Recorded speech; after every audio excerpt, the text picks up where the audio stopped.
The latest. Thank you for your love and support. I appreciate you all. Ghana has taken a revolutionary stand.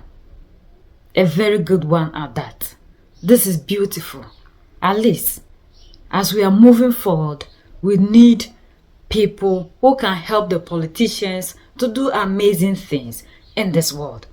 There was a plane crash in Ghana and 8 people died. Some were politicians, including 2 ministers. And before that, there were some reports from pastors who said they had prophecies. God spoke to them concerning one of the people who died.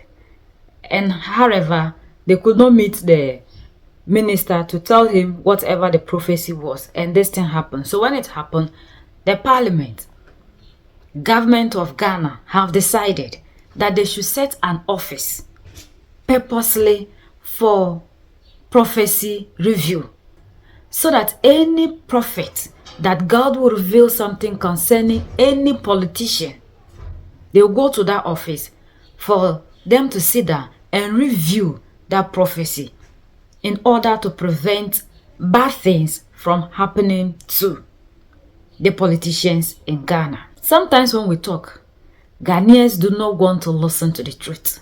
In this 21st century, when Mali, Niger, and Burkina Faso are moving forward, Barasa, Kwame Nkrumah's Ghana achieved the distinguished notoriety of being perhaps the first country in the world to set up an office in the presidency to review prophecies. Moro, how do you review a prophecy? You call God and say, God, did you tell Prophet Atachia that this is going to happen? How do you review prophecy? Show me how you review prophecy. Is to facilitate the transmission of the prophecy. That's not reviewing. Okay. How do you review prophecy? This level of, I have to be very careful with my choice of words. How do you review prophecy? Somebody comes to you and says, oh, I was eating fufu and lice soup. And then all of a sudden, I saw Moro's face in my lice soup. And this is a message from God. I said, you're going to review that. How are you going to review that? You call God? What is this? Unbelievable. You understand? So this whole concept of reviewing prophet, what is it about? Look, how is this different from the headman in the hamlet, whose every decision is guided by the juju man? How is this different? Tell me, you were saying that we can equate African traditional religious practice with Christianity and so on. If you go to the hamlet, the chief, if there's a flood, he will call the juju man there, the chief fetish priest, to come and explain why the flood occurred. Ally? Yes. Yes. If there is abundant harvest, the chief priest will come and tell you, how is this different from that practice? Show me how this is different from that practice. One is an explanation, the other is a review. And listen, listen to me very carefully. That guy, whatever his name is, that guy, who said that he saw something about Umani Buama. Yes. And tried, he couldn't get to Umani Buama. Yes. God, of all the 32 million people in Ghana, identified him and gave him a message for Umani Buama. But God forgot to show him how to get to Umani Buama. What nonsense is that? Can you believe it? What kind of God is that? That he knows Omani Buama is going to die through a helicopter crash. And then of all the 32 million people, he selects a particular guy and gives him the message. And God forgot to show him how to get to Omani Buama. And you believe this trash? Please, let's wake up small. Let's begin to use our brains. You think that our brains are in our heads for nothing? The guy comes to tell you this cock and bull story and you believe it. And you actually set up an office to review this. How are you going to review this? Oh, Massa, what is this? And then yesterday, some of them started making claims. Now, okay, we agree. We'll submit our prophecies, but we have to pay our transportation, Now you have to pay our transportation. God didn't give you transportation. God who sent you didn't give you transportation. It's the Ghanaian taxpayers' money who should be used to pay for your transportation. One of them was even asking for a car. Give me a car so that it is easier for me to come to the Flagstaff house to give you my prophecy so that you. And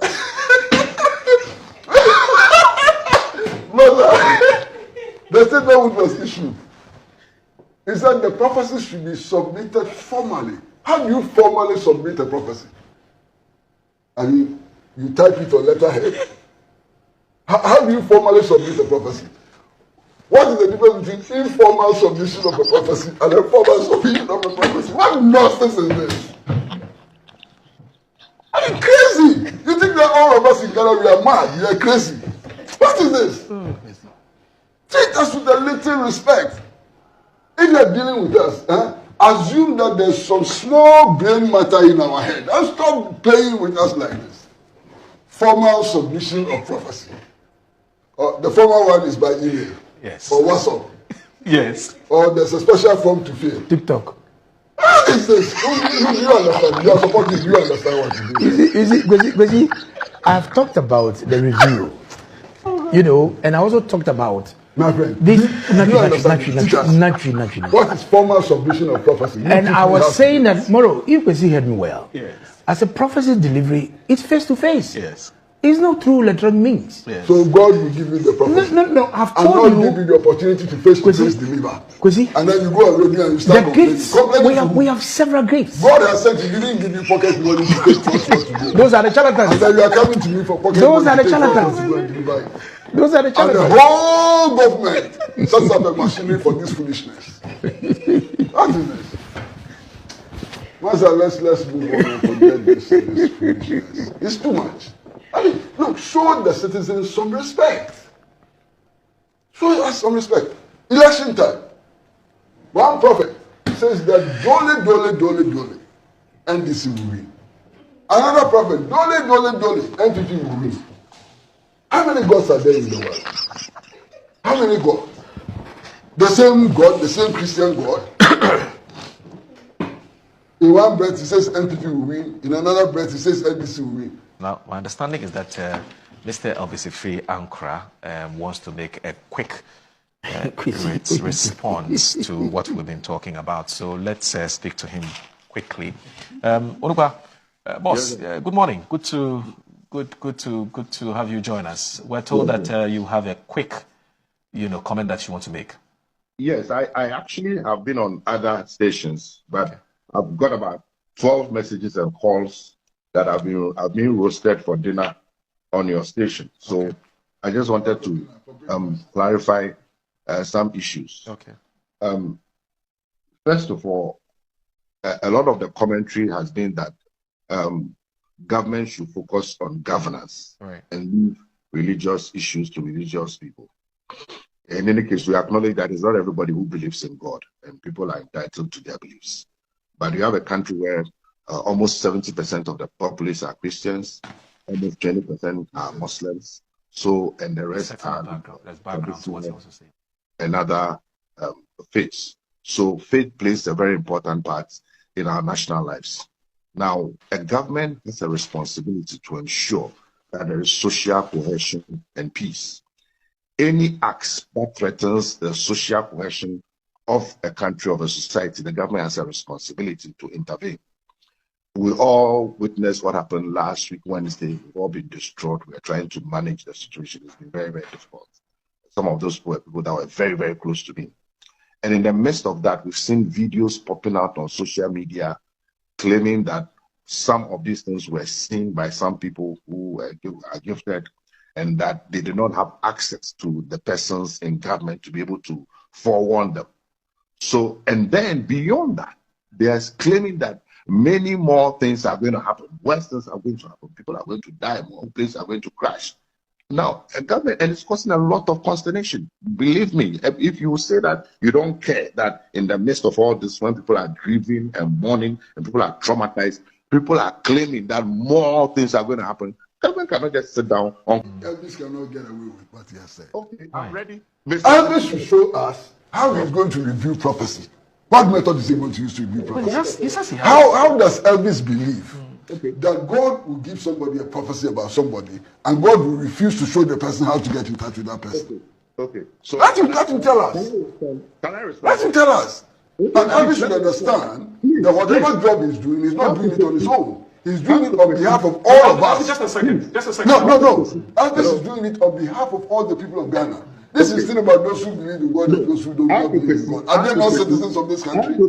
Things that has to do with the politician, they should set an office. But when it has to do with you, the ordinary people who give them the power, they don't care about it. Is this how we develop a nation? Since when haven't we seen these prophets talking about things concerning this continent, yet nothing has happened? The same people who will be buying factories, turning them to churches for you to go and sit down and pray for work, that they could have allowed these factories to be running, for you to go there and have something to do. But you have people who believe in these things and see it to be a good thing, and at the end of the day, they will still want us to say, the president, the leader is doing well. These people are using religion to set us backwards.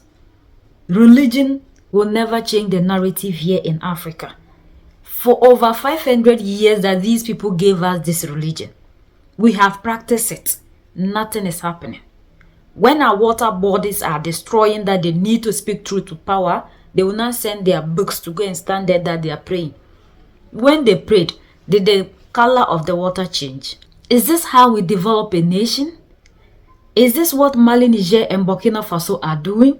And the same God, like Kwesi Pratt said, could tell this person this is going to happen to this person, but that same God can never show that person how to locate this person, that he has revealed something concerning that person. This is amazing that in this 21st century, we are still here going backwards when other people are moving forward. Religion is a tool that these people are using to destroy us. The people who brought you that God, did you see them doing that? When Israel is attacking other people, is Israel using weapons or they are using this book? Is this same country that pastors could use millions of dollars to travel to Israel to go and bring a stone into Ghana to solve the problems of Ghanaians? Yet Israel is at war with Palestinians, and Israel is using weapons, not the stone, to destroy the Palestinians.